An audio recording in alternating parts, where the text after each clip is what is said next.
I think it is clear to believe in the power of ideas. Fresh thinking to the Manhattan Institute.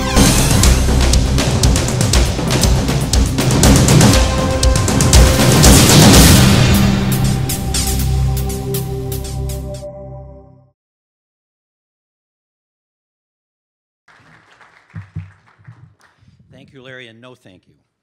First, thank you for that nice introduction. No thank you, because you gave my speech. And worse, my whole life I have cringed at the very words public intellectuals. Whoever those people are who self-proclaim that, I always get creepy when I see them on TV, right? It means they don't have a real job, I think, right? I'm delighted to be here at the Manhattan Institute. I'm a huge fan of yours. And I see, among other people in the audience, Nelson Brahms, who's one of your fathers at your creation. And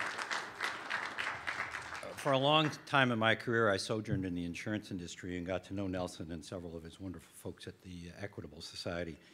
And I would just say, Nelson, if nothing else happened but that this institution that Larry has so ably run for so long, if nothing else happened but for the work on community policing that had so much to do with making this city so livable, it would be a triumph, and there is so much more that the Manhattan Institute has done. So we're all in your debt, Larry, for this fantastic institution you've put together. Now I'm going to talk today about creative destruction and capitalism, and I'm going to begin by saying I bet that more people have heard the phrase creative destruction than know its author, Joseph Schumpeter. Creative destruction is the great Austrian economist's signature phrase, and it encapsulates his most famous idea, that any economy's most important actors are the people who create new innovations, new jobs, new companies, new industries, and even wholly new sectors. The destruction part refers to what happens when old industries get displaced. The classic example, beloved by economists for all time, is the buggy whip industry at the dawn of the automobile age. Yes, the industry was destroyed, and workers lost their jobs, and companies went out of business. But look what emerged, an industry that not only employs many hundreds of thousands, that created vast new wealth, but also that transformed many other industries and even society itself. Now, those of you who have been watching the markets over the last several weeks, that is to say all of us, have seen a lot of destruction, but very little creativity.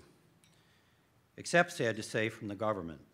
And what worries me, and what would certainly worry Joseph Schumpeter, is that the government's creativity is only just beginning. This is especially frightening given all the results of past government, quote-unquote, creativity in response to similar, indeed far lesser, crises. It suffices, I think, to mention in this context Sarbanes-Oxley, about which I'll have more to say in just a moment. There is no question that we are in the middle of a terrifying economic drama. I think also there is little question that government not only failed to prevent it, but in this case, government helped to bring it on in the first place. More frightening still is the prospect of further government creativity in the name of fixing a mess that the government took such a direct role in creating. Nearly 20 years ago, in a landmark book entitled Crisis in Leviathan, the economist Robert Higgs showed that with merciless analytic rigor how government exploits crises, real and imagined, government created or otherwise, to increase government control over the private sector. Watching the actions of our elected and appointed officials, and especially listening to them talk about what they wish to do but have yet to do, it is hard to escape the conclusion that Higgs's nightmare is about to be repeated. I think there is little question, purely from the perspective of economics, that none of the ideas under consideration will help the American or the world economy emerge successfully from this crisis. Indeed, most, if not all of them, will make recovery slower, weaker, and less dynamic. Our political class assumes that the public wants security above all else, protection from the market's rougher edges, from inevitable downturns, from perfectly fair and just market outcomes, for instance, the failure of badly run companies or the displacement of outmoded industries, and of course from the effect of major crises such as this. And obviously, to a great extent, the political class is right. Most of the public does demand and does want government protection most of the time, largely because they have been trained to expect it from government. It has become part of our expectation in the modern age.